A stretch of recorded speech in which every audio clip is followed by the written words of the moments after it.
ನಮಸ್ತೆ ವೀಕ್ಷಕರೇ. ಸೂರ್ಯನ ಮಂತ್ರ ಅಂತೇಳಿ ಅಂದರೆ ಗ್ರಹಗಳಿಗೆ ರಾಜ ಒಡೆಯ ಅಂತ ಕರಿತೀವಿ. ನವಗ್ರಹಗಳಿಗೆ ಒಡೆಯನಾಗಿರ್ತಕ್ಕಂಥ ಸೂರ್ಯದೇವನ ಮಂತ್ರ ಬಂದ್ಬಿಟ್ಟು ಓಂ ಸರ್ವಲೋಕೇಶ ಸರ್ವಗ್ರಹೇಶ ಸಕಲ ಜಯಪ್ರದೀಪ ಸುಪ್ರಕಾಶ ಓಂ ಶ್ರೀಂ ಹ್ರೀಂ ಹ್ರೂಂ ಹ್ರೀಂ ಸ್ವರ್ಣ ಸದೃತೋ ಭಾನುಸ್ವರ್ಣ ರೇಷಾದಿವಾಕರ ಸ್ವಾಹ.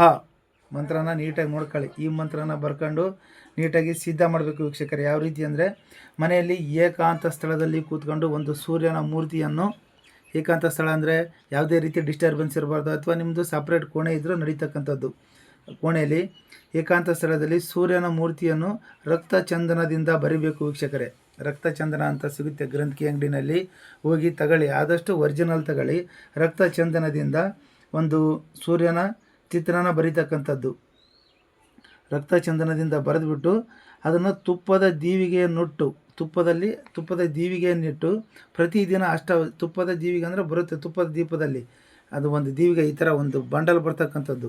ತುಪ್ಪದ ದೀವಿಗೆಯನ್ನಿಟ್ಟು ಪ್ರತಿದಿನ ಅಷ್ಟವಿಧ ಅರ್ಚನೆಯಿಂದ ಪೂಜೆ ಮಾಡುತ್ತಾ, ಅಂದರೆ ಈ ಜಲ, ಗಂಧ, ಭಸ್ಮ, ದೀಪ, ಧೂಪ, ನೈವೇದ್ಯ ಇತ್ಯಾದಿಗಳನ್ನು ಎಲ್ಲವನ್ನು ಹಾಕಿ ಸೂರ್ಯನ ಒಂದು ಚಿತ್ರಕ್ಕೆ ರಕ್ತಚಂದ್ರನಿಂದ ಸೂರ್ಯನ ಒಂದು ಮೂರ್ತಿ ಮಾಡ್ಕೊಳ್ಳಿ. ಈ ಅಶ್ವಮೇಧ ಸೂರ್ಯ ಕೂತಿರ್ತಾನಲ್ಲ, ಸೂರ್ಯನಾರಾಯಣ, ಆ ಚಿತ್ರದ್ರವಕ್ಕೆ ಪ್ರಕಾಶಮಾನವಾಗಿರ್ತಕ್ಕಂಥ ಸೂರ್ಯನ ಚಿತ್ರನ ಬಿಡಿಸ್ಕೊಂಡು ಅಷ್ಟವಿಧಾರ್ಚನೆಯಿಂದ ಪೂಜೆ ಮಾಡ್ತಾ ಈ ಕೊಟ್ಟಿರ್ತಕ್ಕಂಥ ಮಂತ್ರನ ಪ್ರತಿದಿನ 1108 ಸಾರಿ ಅಂತ ಜಪ ಮಾಡ್ತಾ ಬನ್ನಿ ವೀಕ್ಷಕರೇ. 1108 ಸಾರಿ 41 ದಿವಸ ಒಳವರೆಗೂ ಜಪ ಮಾಡಬೇಕು ವೀಕ್ಷಕರೇ. ಮಂತ್ರ ಸಿದ್ಧಿ ಆಗುತ್ತೆ. 41 ದಿವಸ ಕಂಟಿನ್ಯೂ ಮಾಡೋದ್ರಿಂದ ಮಂತ್ರ ಸಿದ್ಧಿ ಆಗ್ತಕ್ಕಂಥದ್ದು. ಜಪಿಸಿದರೆ ಸಿದ್ಧಿ ಆದ ನಂತರ ಈ ಮಂತ್ರನ ನೀರನ್ನು ಮಂತ್ರಿಸಿ, ಒಂದು ತಂಬಿಗೆ ನೀರನ್ನು ತಗೊಂಡು, ಅಂದರೆ ಅಷ್ಟಸಿದ್ಧಿ ತಂಬಿಗೆ ಅಂತ ಸಿಗುತ್ತೆ ತಾಮ್ರದ್ದು, ಸ್ಟೀಲಿನ ತಂಬಿಗೆನಲ್ಲಿ ಮಾಡಬೇಡಿ. ಸಹಜವಾಗಿ ಎಲ್ರಿಗೂ ಗೊತ್ತಿರುತ್ತೆ ಅಂತೇಳಿ ಹೇಳ್ತಾ ಇಲ್ಲ ನಾನಷ್ಟೇ.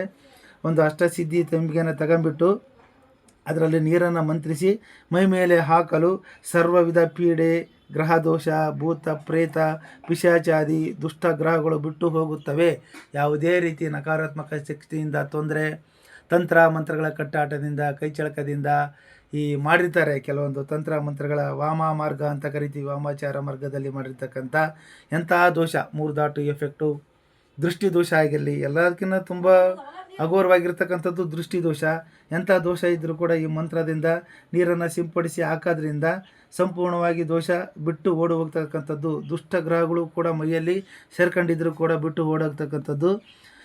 ಇದೇ ಮಂತ್ರದಿಂದ ಕುಂಕುಮವನ್ನು ಇಡ್ತೀವಲ್ಲ, ಕುಂಕುಮ ನಾಣೆಗೆ ಕುಂಕುಮವನ್ನು ಮಂತ್ರಿಸಿ ತುಪ್ಪದಲ್ಲಿ ಕಲಿಸಿ ತಿಲಕವನ್ನು ನೀಡಲು ರಾಜ್ಯವಶ ಜನವಶ ಆಗ್ತಕ್ಕಂಥದ್ದು ವೀಕ್ಷಕರೇ.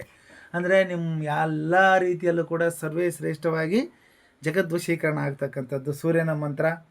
ಈ ಮಂತ್ರನ ಬರ್ಕೊಂಡು ಸಿದ್ಧಿ ಮಾಡ್ಕೊಂಡು ಪ್ರಯೋಗ ಮಾಡ್ಕೊಳ್ಳಿ. ವಿಡಿಯೋ ಇಷ್ಟ ಆದರೆ ಲೈಕ್ ಮಾಡಿ, ಶೇರ್ ಮಾಡಿ, ಮತ್ತು ಫಾಲೋ ಮಾಡಿ.